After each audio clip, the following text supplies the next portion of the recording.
अरे का होता हो, चला निकला यार। बस 2 मिनट। तहार तो 2 मिनट कबो खत्म ना होखे। का हल्ला कोइले रहिला जी। ओहो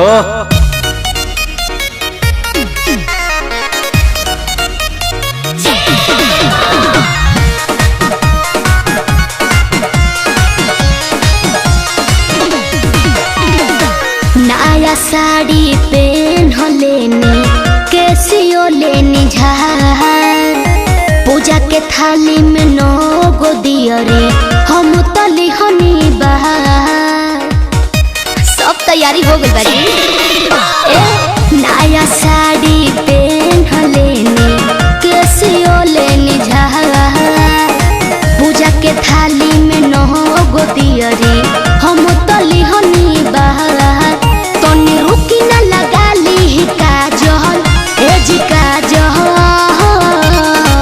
ए जी आई न रउआ के टिक दे केहू के नजर न लगी।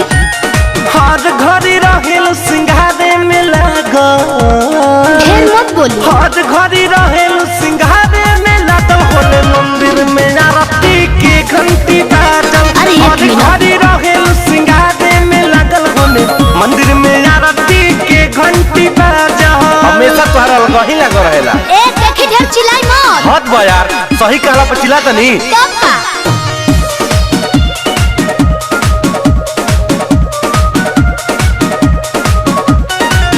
कदी हसो डाइन रउआ झूल जाइब फेर नवटंकी कइल भूल जाई तबे बुझाई रउआ के। कदी हस डाइन रउआ झूल जाइब फेर नवटंकी कइल भूल जाइब। दुर्गा माई के नाम ले लो धनी हो कुछ ना होई जे उनकर कृपा बनी हो। काहे बनतनी इतना रउआ पागल ए जी पागल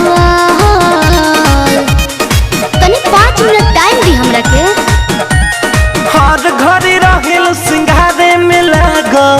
अरे कहो जी हर घड़ी रहेल सिंगारे में लागल होले मंदिर में आरती के घंटी बाजल। हमरा हर सुना था। घड़ी रहेल सिंगारे में लागल होले मंदिर में आरती के घंटी बाजल। काम कइले बनी महाराज। अरे हम कुता तनी तब का प्रसादी बटा दी तो की बुका। अरे ना जी। अरे रहन सुधार लो। ओहो मने 1 मिनट मेरा ट्रेन छूटे लागेला। रितेश हड़बड़ाई न पूजा पाठ में शांति से चले हमारा साथ में। छोटन जी को देखिए कितना शांत रहते हैं। प्रकाश हड़बड़ाई न पूजा पाठ में शांति से चले हमारा साथ में। भक्ति में भी सीरियस तू ना रहेलू। अच्छा का जरूरत पैतना में कपू करेलू। रउआ कबहू न छोड़ब डाहल ए जी डाहल जब देखो तब खाली डांटते रहलन। अरे हर घड़ी रहेल सिंगारे में लागल। तो का करू हर घड़ी रहेल सिंगारे में लागल होले मंदिर में आरती के घंटी बाजल।